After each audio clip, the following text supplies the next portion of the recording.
Jadi sekarang tinggal Anda mau open your mindset atau Anda mau stick dengan kondisi Anda, it's totally up to you ya. Jadi semuanya di tangan Anda. Oke, that's the disclaimer.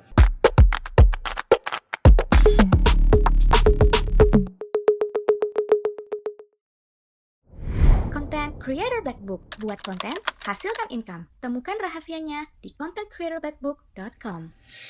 Alright, guys. Kemarin saya sudah bikin video kan tentang bahwa Anda harus bikin edukasi untuk jualan. Kalau saya start dari nol, saya akan mengedukasi market saya.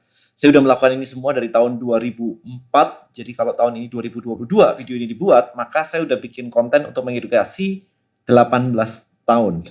Jadi waktu itu ceritanya saya mau jualan suplemen. Karena mau jualan suplemen, orang waktu itu malah nggak tahu tentang suplemen dan nggak tahu apa itu suplemen, bahannya apa aja. Bahkan mungkin kalau Anda sekarang dengar saya ngomongin tentang kreatin lah, BCAA, branched amino acid, L-carnitin, glutamin, Anda masih kayak, apa ya? Ya mungkin kalau memang Anda fitness Anda sudah sering dengar. Tetapi di 2004, hal itu sama sekali orang nggak nge sama sekali, literally nggak tahu sama sekali. So saya harus menjelaskan melalui proses edukasi. Jadi ingat bahwa edukasi is crucial. Nah, sekarang saya tulis di sini ya, edukasi. Itu important, very important. Nah, kemarin saya udah bilang kan bahwa ada titik A, ada market Anda yang memiliki problem, yang pengen menuju ke titik B di sini. Oke, saya refresh sedikit. Di sini namanya current state atau current condition. Di sini adalah desire state atau desire condition. Oke, maka saya kemarin mengatakan bahwa dari A ke B di sini, ini adalah mindset, knowledge and belief, yang artinya adalah di sini education. Yang mengajak orang berjalan ke sini, akhirnya dia mencapai, lama-lama dia mencapai titik ini. Di sini adalah produk atau jasa yang Anda jual. Ya kan? Jadi di sini ada produk A, ada produk B, produk C, produk D. Nah, this is the framework. Ini kerangkanya. Nah, sekarang kalau Anda nggak mau edukasi, dan barang saya nggak butuh edukasi, barang saya jualan beras, emang butuh edukasi apa orang jual beras? Bener banget, tidak semua produk butuh edukasi. Terus jualannya gimana, Den? Disclaimer dulu teman-teman, this is my mindset. Dan video ini dibuat berdasarkan cara saya berpikir. Tidak represent yang di luar sana, oke? Jadi sekarang tinggal Anda mau open your mindset, atau Anda mau stick dengan kondisi Anda, it's totally up to you ya. Jadi semuanya di tangan Anda. Oke, that's the disclaimer. Sekarang, gini. Ketika Anda bilang, saya nggak mau edukasi, barang saya nggak butuh edukasi, tanpa edukasi. Maka pertanyaan saya, apakah ini terjadi di Anda? Oke, ketika Anda melakukan tanpa edukasi, artinya adalah di sini, barangnya udah umum, berarti red ocean. Red ocean adalah ketika Anda nanya ke teman-teman Anda tahu nggak yang jual ini? Anda tahu nggak yang jual ini? Dia akan mengatakan bahwa, oh di sini ada, di sini ada, di sini ada, di sini ada. Contoh, dan saya jualan beras, misalkan. Paling gampang nih saya. Target marketnya siapa? Semua orang butuh makan deh. Oke, good. Ada kesulitan nggak orang nyari beras sekarang? Enggak. Kalau kamu nggak jualan beras, kira-kira orang bakal nangis nggak? Enggak, mereka cari tempat lain. So that's the point. Itu maksud saya. Kalau saya mau jualan barang baru yang bisa profitnya bagus, bisa dijual online. Semua ya, maksudnya ya, nggak cuman online dan offline. Maka saya nggak mau jualan beras. Udah banyak kok. Orang nggak mati kalau saya nggak jualan beras. Istilahnya begitu. Ya, jadi itu adalah salah satu pola pikir. Saya sharing pola pikir saya by the way. Saya akan sharing. Jangan bilang terus, dan kalau nanti semua orang nggak jualan beras gimana? Ya jangan dibalik-balik gitu. Kalau kita diskusinya kayak begitu nggak akan ada habisnya. Oke, kalau misalkan Anda mengatakan, dan semua orang kalau misalkan nggak jualan beras, terus orang nggak makan gitu. Nah, kalau kayak gitu Anda jualan beras. Maka Anda sendirian. Oke, jangan dibawa ke sana. Kita berdiskusi secara lebih pinter ya di sini. Jadi, ketika orang nggak butuh edukasi, berarti sudah banyak yang jualan. Kalau sudah banyak yang jualan, berarti sudah red ocean. Kalau sudah red ocean, biasanya akan terjadi perang harga. Kalau tidak diregulasi, akan terjadi perang harga. Perang harga terjadi adalah karena barangnya sama. Terus banyak yang jualan. Kalau barangnya cuma satu yang jualan, dia nggak usah perang harga. Selesai. Jadi kalau saya jualan buku saya, list building black book yang baru, misalnya ada yang baru, content creator black book yang baru misalnya, saya nggak ada perang harga, karena ya ini gitu. kemarin malam saya waktu live saya ngomong begini. Coba sebutkan sampo anti ketombe. Banyak tuh. Ada yang nyebutin Clear, ada yang ngomongin Rejoice, Head and Shoulder, ada yang ngomong Pantene, ada yang ngomongin kayak gitu. Oke, sebutkan kopi kekinian. Ada kopi kenangan, janji jiwa, satu jiwa, dan macam-macam. Oke. Coba sebutkan buku content creator. Selain ini, mikir kan, diem kan. Nah, itu berarti belum red ocean. Kalau Anda bisa nyebutin buku A, buku B, buku C, buku D gitu. Itu red ocean. Tapi karena belum Anda masih berpikir, maka tidak red ocean kan gitu ya. At least belum red ocean.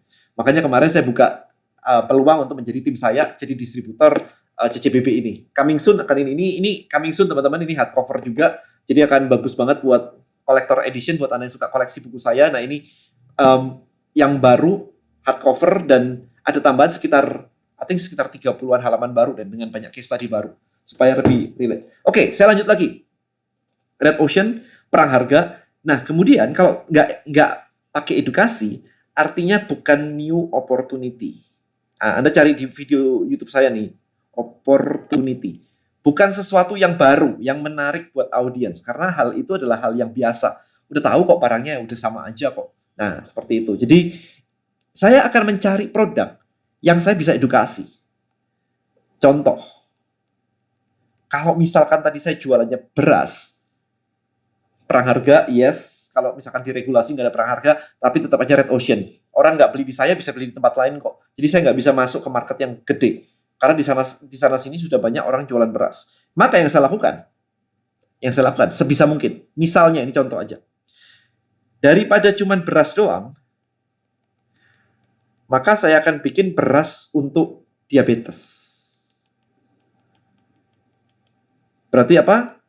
Low calorie, misalkan. Low sugar atau low calorie, high fiber. High fiber, ya. Nah, berarti yang saya edukasi bukan tentang berasnya, tetapi tentang diabetesnya. Ini yang saya edukasi. Berarti, kalau saya balik ke atas, adalah orang yang punya diabetes di sini. Berarti saya di sini diabetes dengan gula darah yang tinggi 200, 300, 400 gitu ya. Di sini adalah desire state-nya adalah gula darahnya normal. Gula darah normal. Yang artinya dia bisa mengontrol menjadi 120 lagi, 100-120 lagi. Maka di sini akan banyak sekali edukasinya, cara makannya, cara olahraganya, cara snackingnya, apakah boleh angkat beban, apakah harus renang saja. Edukasinya banyak. Di sini Anda mulai jualan macam-macam. Untuk diabetes, misalnya tadi berasnya sudah ganti beras merah atau beras diabetes. Suplemennya, sekarang saya jualan suplemen, so I know. Suplemennya, Anda jualan namanya Chromium. Chromium bisa dimakan bareng makan, bisa menekan gula darah. Misalnya ini contoh aja. Kemudian apalagi gitu ya. Panduannya, olahraganya dan sebagainya. Maybe ada cara olahraga khusus, cara latihan khusus dan sebagainya. Ini Anda bisa mulai jual. Maybe ada fiber khusus misalkan, ada macam-macam. Nah, ini sekarang guys. Jadi makanya kenapa saya bilang Anda mesti tahu marketnya siapa. Kalau Anda cuma jualan beras doang, Anda fokus ke barang aja, ya udah red ocean. Tapi kalau Anda pindah ke beras diabetes, mulai ada gimmicknya yang bisa membuat Anda lepas dari perang harga. Kalau beras ini gini, ya, gitu ya. Tetapi kalau Anda cuma fokus ke beras aja, Anda nggak bisa jualan beras bareng Chromium. Ini nggak. Emang orang beli beras butuh beli suplemen gitu? Kan nggak ada hubungannya. Tetapi ketika Anda fokus ke orang yang diabetes, maka ini jadi ada hubungannya. Beras dan Chromium, maka jadi ada hubungannya. Nah, ini caranya Anda mulai melakukan upsell. Makanya penting banget sekarang membuat kolam, membuat list building, membuat tribe.